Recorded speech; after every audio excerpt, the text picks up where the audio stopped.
Hi there, this is Karthik here. I'm going to talk about two company directors from my own organization, Sime Darby Berhad. It is a Malaysian listed company, a conglomerate with operations in Asia, Australia, and New Zealand.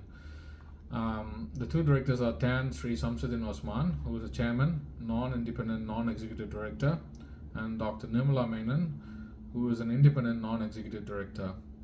They both possess common traits such as good emotional intelligence. They are unbiased and open minded.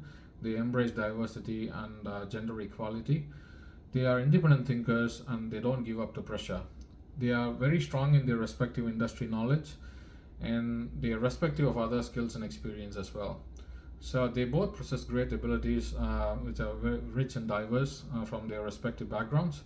Tan Sri Samsudin, hailing from a political background, has rich public administrative skills, political and communal issue tackling skills. Dr. Nimala, hailing from a medical background, she's very good at tackling health and safety based risks as well as environment and climate based risks. With respect to achievements, they both have achieved a lot in their respective field of expertise. Tan Sri Samsudin has held leadership positions in local government and is well versed with the legal compliance requirements and guides the company to operate to comply with the legal compliance of the environment the organization operates in. Dr. Nimala has contributed a lot towards robust risk, health and safety risk frameworks, and she also held a lot of responsible decision making, she contributed a lot during the COVID 19 for health and safety of employees. And also, she's contributing a lot to environment and climate risk management modules. Background similarities, they both have strong experiential knowledge and their own fields of expertise. They both demonstrate good leadership skills. They also possess altruistic traits.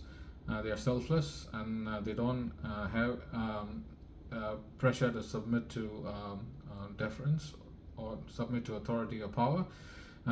They both serve a common purpose and they have previously held leadership positions in their respective field of expertise. With respect to the top governance skills, I've consolidated the list together and I've rated my like my level against it. The first one, strategic thinking, planning, and leading with purpose. They both possess great. They are both strategic thinkers.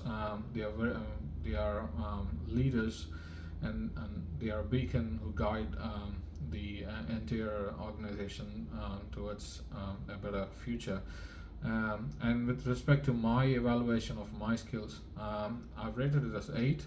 I've always practiced strategic thinking, planning, and the notion of leading with a purpose heuristically ever since my career because it has been an inherent part of my way of doing work. And I've always looked into detecting issues, finding the potential risks in my own operational area. In whatever area I work at, I deploy strategic thinking process to make decisions at work to when I work with team members. The second governance skill is having clear understanding of statutory obligation, fiduciary duty, and as a board director, what are the things that I need to look out for. They both possess very good fiduciary duty and obligatory understanding of governance practitioner, and they adhere to policies and best practices while making decisions. I rate myself as 6 because I've only operated in the operational area of management. I've never had a chance because of my role to participate in a governance-based frame of governance-based process. So I've adhered to policies and best practices in my own field of expertise. However, I was not aware of the statutory obligations a director should be aware of. So after this course, I've learned about this, but I'm yet to practice it. So I'm going to implement this or enhance my skills through by participating in a mentored leadership program within my company. learn from specific industry experts, gain more wisdom from their knowledge, and also to demonstrate continuous learning, through continuous identification and knowledge sharing, and getting complementary knowledge from other field experts. The next skill is focusing on stakeholder relationship as well as business goals. Um, they both the directors maintain a fine balance, try to maintain a fine balance between these two. But to me, I rate it as 7 because I feel it's like an oxymoron, and it's contradictory because it's a bit tough to achieve the balance. But I realize there's room for improvement. Hence, I've rated myself as 7. I shall be engaging with stakeholders through personalized surveys. By stakeholders, we so far only engaged till the employees. But stakeholders is a bigger network, so it also includes suppliers, communities, vendors, customers. I shall engage with the management and create a survey for the wider network, gain feedback, and use the feedback to in the decision making process. Work with my fellow team members, deliberate on these issues, and get a finer detail while making a decision.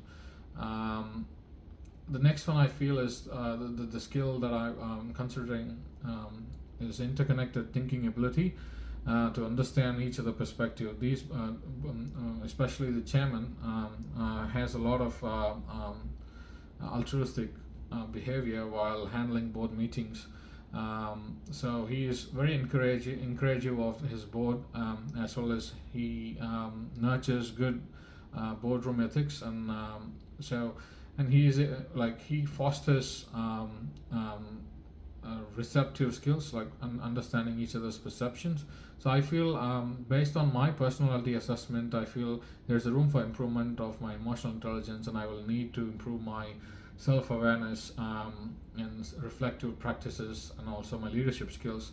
So I prepare to do this by engaging, working together to solve an issue together rather than doing it myself. So far, I've been trying to tackle it myself.